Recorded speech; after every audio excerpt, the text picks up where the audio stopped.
गुटरगु ये web series एक लड़का और लड़की की कहानी होती है जो एक दूसरे से काफी हद तक अलग होते हैं, पर वो दोनों रिलेशनशिप में आ जाते हैं। दरअसल रितु अभी अभी भोपाल शिफ्ट हुई थी।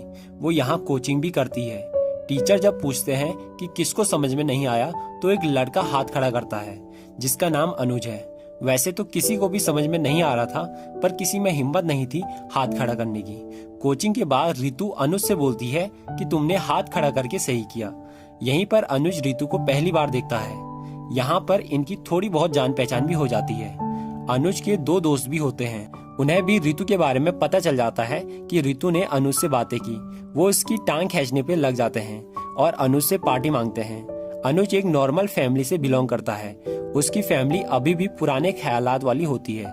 वहीं रितु की फैमिली इसकी जस्ट अपोजिट है। रितु के यहाँ कोई भी नए दोस्त नहीं होते हैं। वो अपने पुराने दोस्तों को काफी मिस करती है। अगले दिन अनुज कुत्ते के साथ खेल रहा था, तभी रितु भी वहाँ आ जाती है जो उसकी पिक खींचती है। फोटोग्राफी उसकी एक हॉबी थी। वो अनुज से नंबर मांगती है ताकि पिक भेज सके। अनुज पहले तो उसका नाम रितु रखकर सेव करने वाला था, पर फिर बाद में अमित भैया रखकर सेव कर देता है। उसके दो दोस्तों को भी ये पता चल जाता है। वो भी काफी खुश होते हैं।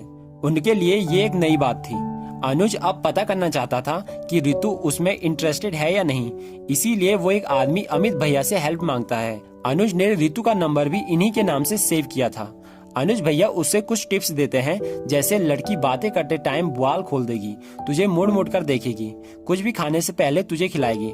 पर सब इसका उल्टा हो रहा था। अनुज ये बात जब अमित भैया को बताते हैं तो वो बोलते हैं कि इसका मतलब वो तुझमें इंटरेस्टेड नहीं है, भूल जा उसे। अनुज को भी उनकी बातों पर भरोसा आ जाता है। उसके दूसरे दिन रितु अनुज से भोपाल घूमने के लिए बोलती है और वो इस दौरान अपने बाल भी खोल देती है, जिसके बाद अनुज की खुशी का ठिकाना नहीं रहता। वो भी मान जाता है। अब अगले दिन उन्होंने घूमने के लिए जाना था, पर उस दिन उनके घर पर एक लेडी आती है जो उसके मम्मी पापा से बोलती है कि आपका बेटा बहुत अच्छा है, वरना आजकल तो लड़का लड़की हाथों में हाथ डाले घूमने पे लगे होते हैं। अनुज के पापा बोलते हैं कि हमारा बेटा ऐसी वैसी हरकतें नहीं करेगा, क्योंकि उन्हें पता है कि 24 घंटे तो पापा की नजर होती है। ये सोचकर अनुज डर सा जाता है और रितु के साथ घूमने के लिए नहीं जाता, जिसके बाद रितु को भी काफी बुरा लगता है। अनुज अगले दिन उससे सॉरी बोलता है और एक गंदा सा बहाना बनाता है कि मुझे पापा ने बेल्ट पर छेद करने के लिए भेज दिया था। ये सुनकर वो गुस्सा होकर वहाँ से चली जाती है। अनुज को अमित भैया एक लेटर लिखकर देते हैं और रितु को देने के लिए बोलते हैं। उस लेटर में कहीं भी अनुज का नाम नहीं होता, जिसकी वजह से वो ये सोचता है कि रितु को पता नहीं चलेगा कि ये लेटर किसने दिया है, और अगर उसके दिल में कुछ होगा तो वो समझ जाएगी। अनुज कोचिंग में उसकी एक बुक के अंदर वो लेटर रख देता है, पर उस बुक को उसके एक दोस्त सोना मांग देती है। अब अनुज पूरी तरह से फंस जाता है। वो रितु के पास आता है और उससे उसकी बुक मांगता है। बहुत रिक्वेस्ट करने के बाद सोना उसे वो बुक दे देती है, पर वो बुक में से वो लेटर नीचे गिर जाता है। रितु की फ्रेंड कंप्लेंट करने के लिए बोलती है, पर रितु इस मैटर को खुद ही सॉल्व करना चाहती है। लेटर में अनुज ने रितु को सॉरी लिखा था और अपने दिल की फीलिंग लिखी थी। वो रितु से लाइफ लॉन्ग फ्रेंड बनने को बोलता है। रितु बोलती है कि लाइफ लॉन्ग फ्रेंड को कौन अकेला छोड़ता है, और उस दिन क्यों नहीं आए। अनुज बोलता है कि मैं डर गया था कि कोई हमें देख ना ले और वो क्या सोचेगा, पर अब मैं तुम्हें कभी भी अकेला नहीं छोड़ूंगा। रितु कहती है कि मैं सोचकर बताऊंगी, और स्माइल करते हुए वहां से चली जाती है। अब अनुज और रितु बातें तो बहुत करते हैं, पर उन्होंने कभी भी एक दूसरे को प्रपोज नहीं किया है। उसके फ्रेंड उससे बोलते हैं कि तुम दोनों ने किस तो कर लिया होगा। अनुज भी अपनी झूठी शान दिखाने के लिए हाँ बोल देता है, पर उसने अभी कुछ भी नहीं किया है। अनुज और रितु अक्सर साथ में रहते हैं। अनुज के फ्रेंड भी अब रितु के फ्रेंड बन जाते हैं। अनुज रितु को एक लिप बाम भी गिफ्ट करता है और किस लेने के फुल चक्कर में होता है। वो बार बार अपना मुंह अच्छे से साफ करता है और एक दिन रितु के करीब आने की कोशिश करता है, पर रितु पीछे हट जाती है और बोलती है कि सीरियस हो मेरे लिए, और अगर सीरियस हो तो एक वीक बाद कोचिंग में जो मैथ का टेस्ट होने वाला है उसमें मुझसे ज्यादा मार्क्स लेकर आओ, तो मैं तुम्हें किस करने दूंगी। ये सुनकर अनुज तभी वहाँ से निकल जाता है और मैथ पढ़ने पर लग जाता है। अनुज इतनी मेहनत करता है कि रितु के एसएमएस का रिप्लाई भी नहीं कर पाता। कुछ दिन पढ़ने के बाद वो अपने भाई से बोलकर अपना मॉक टेस्ट करवाता है, पर उसके 100 में से 49 मार्क्स कुल आते हैं। वो ये बात अपने दोस्तों को भी बताता है कि मैंने किस नहीं किया है, और अगर मेरे टेस्ट में ज्यादा मार्क्स नहीं आए तो मुझे किस भी नहीं मिलेगी। उसके दोस्त उसका सपोर्ट करते हैं और टेस्ट में चिट ले जाने की बात करते हैं। अगले दिन टेस्ट में अनुज चिट की हेल्प से पेपर कर देता है, पर एक लड़की उसके पेपर पर उल्टी कर देती है, जिसके बाद अनुज को अकेले में मैम के सामने ही टेस्ट देना पड़ता है। पर तब तक रितु उसका बाहर वेट करती है। उसे देखकर अनुज काफी सरप्राइज होता है, जिसके बाद वो दोनों घर के लिए निकल जाते हैं। यहाँ अनुज उसे बताता है कि मैं टेस्ट में चीटिंग कर रहा था, इसीलिए गॉड ने मेरे साथ ये किया। रितु कहती है कि चीटिंग तो मैं भी कर रही थी, क्योंकि मैंने अपने कुछ राइट आंसर गलत कर दिए। यानी वो भी ये चाहती है कि अनुज उससे ज्यादा मार्क्स लेकर आ जाए। इसके बाद अनुज को वो एक किस करती है। इसी के साथ उनका पहला किस भी कंप्लीट हो जाता है। रितु के कॉलेज में एक लड़का सम्राट भी उसे लाइक करता है। वो अनुज को कॉल करता है और रितु से दूर रहने के लिए बोलता है, और अगर वो दूर नहीं रहना चाहता तो उससे लड़ने को बोलता है, और एक वीक बाद एक जगह पर बुलाता है। अब अनुज और उसके दोस्तों को पता चलता है कि सम्राट तो बॉक्सिंग चैंपियन है, तो वो अनुज से कहते हैं कि तुम रितु से बोल लो, वो संभाल लेगी। जिसके बाद अमित भैया बोलते हैं कि ऐसा मत करना, वरना रितु सोचेगी कि लड़का प्यार तो करता है पर सेफ्टी नहीं दे सकता। जिसके बाद वो उसे कुंफू ज्वाइन करा देते हैं। अनुज भी जी जान लगाकर कुंफू सीखता है। इसी वजह से वो रितु को ज्यादा टाइम भी नहीं दे पाता। कुंफू सीखते हुए उसके नाक पर भी लग जाती है। वो रितु से इसके बारे में बहाना बना देता है, पर रितु को अनुज पर शक हो जाता है। एक दिन रितु उसका पीछा करती है तो उसे पता चल जाता है कि अनुज कुंफू सीखने पर लगा है। वो अनुज से बात करती है तो अनुज उससे बोलता है कि तुम टेंशन मत लो, अब मैं ईंट का जवाब पत्थर से दूंगा। अनुज का आज कुंफू का टेस्ट भी था। वो इसमें एक छोटी सी लड़की से ही हार जाता है। ये देखकर रितु भी वहाँ से चली जाती है। अगले दिन अनुज और उसके दोस्त सुबह सुबह पूजा पाठ करके और लड़ने का सामान लेकर घर से निकल जाते हैं। वहां पहुंचकर सम्राट उनसे एक बार और सोचने को बोलता है और कहता है कि अभी भी टाइम है, भाग जा। पर अनुज नहीं जाता और उसका सामना करता है। तभी वहां सम्राट की जीएफ आ जाती है, जो उससे बोलती है कि दूसरों के बीएफ से लड़ने का बहुत शौक है तुझे, हिम्मत है तो मुझसे लड़। सम्राट उसे देखकर डर जाता है और वहां से भागने लगता है। सम्राट की जीएफ को रितु लेकर आई थी। रितु को पहले से ही अनुज पर शक हो रहा था कि अनुज को छुपा रहा है। वो अनुज से बोलती है कि तुम्हें कोई भी कहीं भी बुलाएगा तुम चल दोगे, और मुझे कोई भी माचो मैन नहीं चाहिए, तुम जैसे स्वीट सिंपल हो मुझे वही पसंद है। अनुज भी उससे सॉरी बोलता है और रितु उसके फ्रेंडों पर भी गुस्सा करती है कि तुमने इसे क्यों नहीं रोका।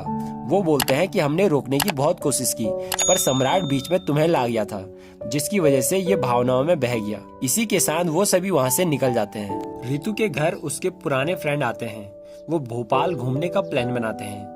अनुज उन्हें घुमाने वाला था, इसीलिए वो सुबह सुबह उन्हें घुमाने के लिए चला जाता है, पर रितु और उसके फ्रेंड उस समय नहीं आ पाते। फिर वो 11 बजे मिलने का प्लान बनाते हैं। अनुज को भी काफी बुरा लगता है। 11 बजे अनुज को आने में देर हो जाती है। रितु के फ्रेंडों को अनुज काफी अजीब सा लगता है। उसके फ्रेंड भी हाई प्रोफाइल स्टेटस के थे। जहां वो कॉफी पीते हैं, अनुज वहां उन्हें सोडा पिलाने के चक्कर में था और खाने में छोले भटूरे खाने को बोलता है। अनुज उनके बीच अलग सा हो गया था। ये देखकर रितु उसके पास आती है और उसे अगले ट्यूसडे डेट पर चलने के लिए बोलती है। वो लोग डेस्टिनेशन भी डिसाइड कर लेते हैं। रितु के फ्रेंड उससे रितु की फेवरेट चीजों के बारे में पूछते हैं। अनुज भी बताने की कोशिश करता है, पर उसने 15 में से 3 कुल सही बताए थे। जिसके बाद रितु के फ्रेंड बोलते हैं कि अनुज तुम रितु के लायक नहीं हो। अनुज को भी काफी गुस्सा आता है। वो रितु से बोलता है कि मैं नहीं रह सकता तुम्हारे फ्रेंडों के साथ, जिन्हें पता ही नहीं कि कब कैसे बात करनी है। सुबह के लिए एक सॉरी भी नहीं बोला। रितु कहती है कि मैंने तो सॉरी बोला। धीरे धीरे इनकी लड़ाई काफी बढ़ जाती है और फिर वो दोनों एक दूसरे से गुस्सा होकर चले जाते हैं। अनुज अमित भैया से हेल्प लेता है और वो उससे कहते हैं कि तेरी गलती नहीं है तो सॉरी मत बोलना, और उसे एटीट्यूड खाने को बोलते हैं। अनुज भी ऐसा ही करता है, पर वहाँ से रितु भी उससे सॉरी नहीं बोलती और इग्नोर मारती है। अनुज अमित भैया से पूछता है कि क्या किया जाए, और रितु अपने फ्रेंडों से। धीरे धीरे वो दोनों एक दूसरे को सभी जगहों से ब्लॉक कर देते हैं। अमित भैया भी उससे बोलते हैं कि भूल जाओ उसे, लड़कियां तो आती जाती रहती हैं, पर अनुज उससे बहुत प्यार करता है।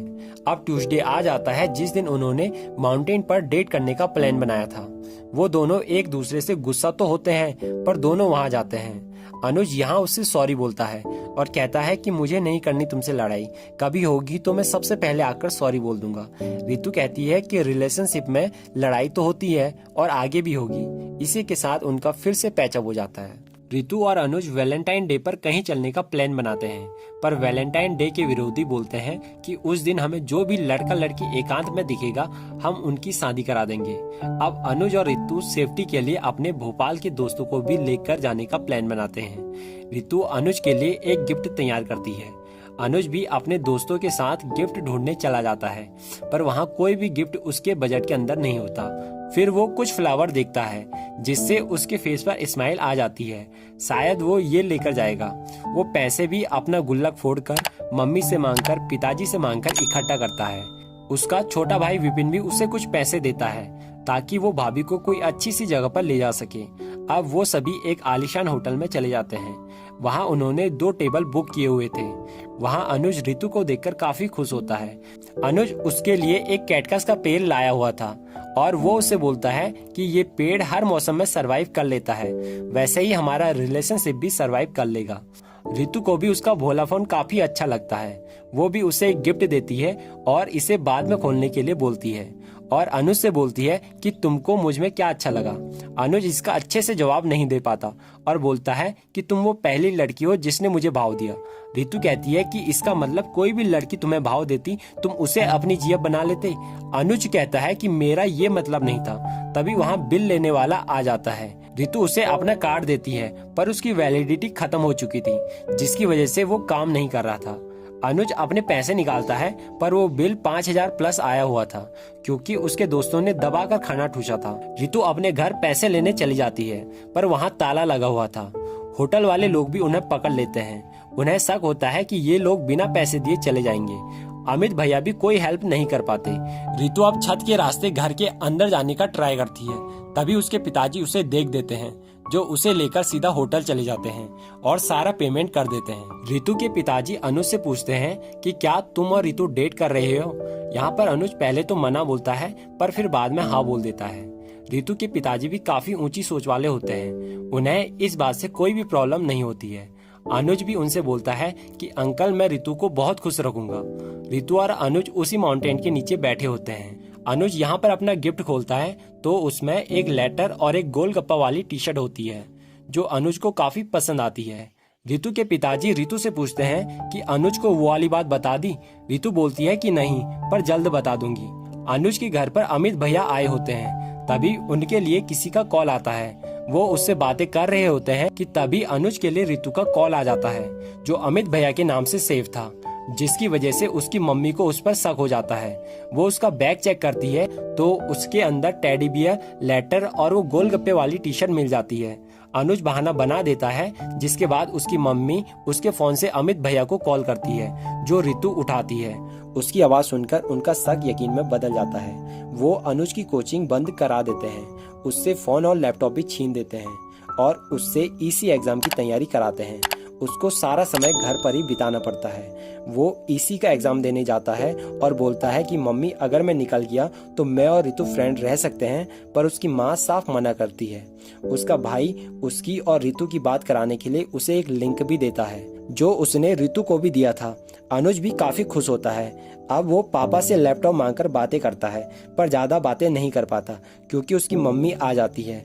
रितु भी उसे कुछ बताने वाली होती है, पर टाइम नहीं होने के कारण नहीं बता पाती। अनुज का एग्जाम का रिजल्ट आने वाला होता है, पर वो वेबसाइट नहीं खुल रही थी। तभी उनके घर पर रितु आ जाती है, जो अनुज के पिताजी से बोलती है कि मैं और अनुज कोचिंग के फ्रेंड हैं, मैं नोट्स देने आई थी। अनुज की माँ भी उसे पहचान लेती है। वो अनुज के पापा से बोलती है कि ये और अनुज काफी अच्छे दोस्त हैं, ये उसकी मुंह बोली बहन जैसी है। अनुज और रितु बहाना बनाकर ऊपर रूम पर चले जाते हैं। यहाँ रितु आते ही रोने पर लग जाती है और बताती है कि मेरा अहमदाबाद कॉलेज में एडमिशन हो चुका है, मैं अब वहाँ चली जाऊंगी। अनुज बोलता है कि मेरा इसी का एग्जाम क्लियर तो नहीं होने वाला, इसीलिए मैं भी वहाँ आ जाऊंगा। रितु कहती है कि लॉन्ग डिस्टेंस रिलेशनशिप वर्क नहीं करते, इसीलिए प्लीज तुम वहाँ एडमिशन ले लेना, और मुझे लगा कि तुम ये सुनने के बाद मुझसे ब्रेकअप कर लोगे। अनुज बोलता है कि तुम टेंशन मत लो, हम सब संभाल लेंगे। तभी उसके पिताजी उसे नीचे से आवाज लगाते हैं और बताते हैं कि तूने एग्जाम निकाल लिया है, तेरा भोपाल की कॉलेज में एडमिशन हो जाएगा। ये सुनकर अनुज काफी उदास हो जाता है और गुटरगू वेब सीरीज का ये सीजन यहाँ पे खत्म होता है। जैसे ही इसका सीजन 2 आएगा मैं उसे भी आपको एक्सप्लेन कर दूंगा। आई होप कि आपको वीडियो अच्छी लगी होगी। अगर वीडियो थोड़ी भी अच्छी लगी हो तो वीडियो को एक लाइक और चैनल को सब्सक्राइब जरूर करें। मिलते हैं इसके सीजन 2 के साथ, तब तक के लिए बाय बाय।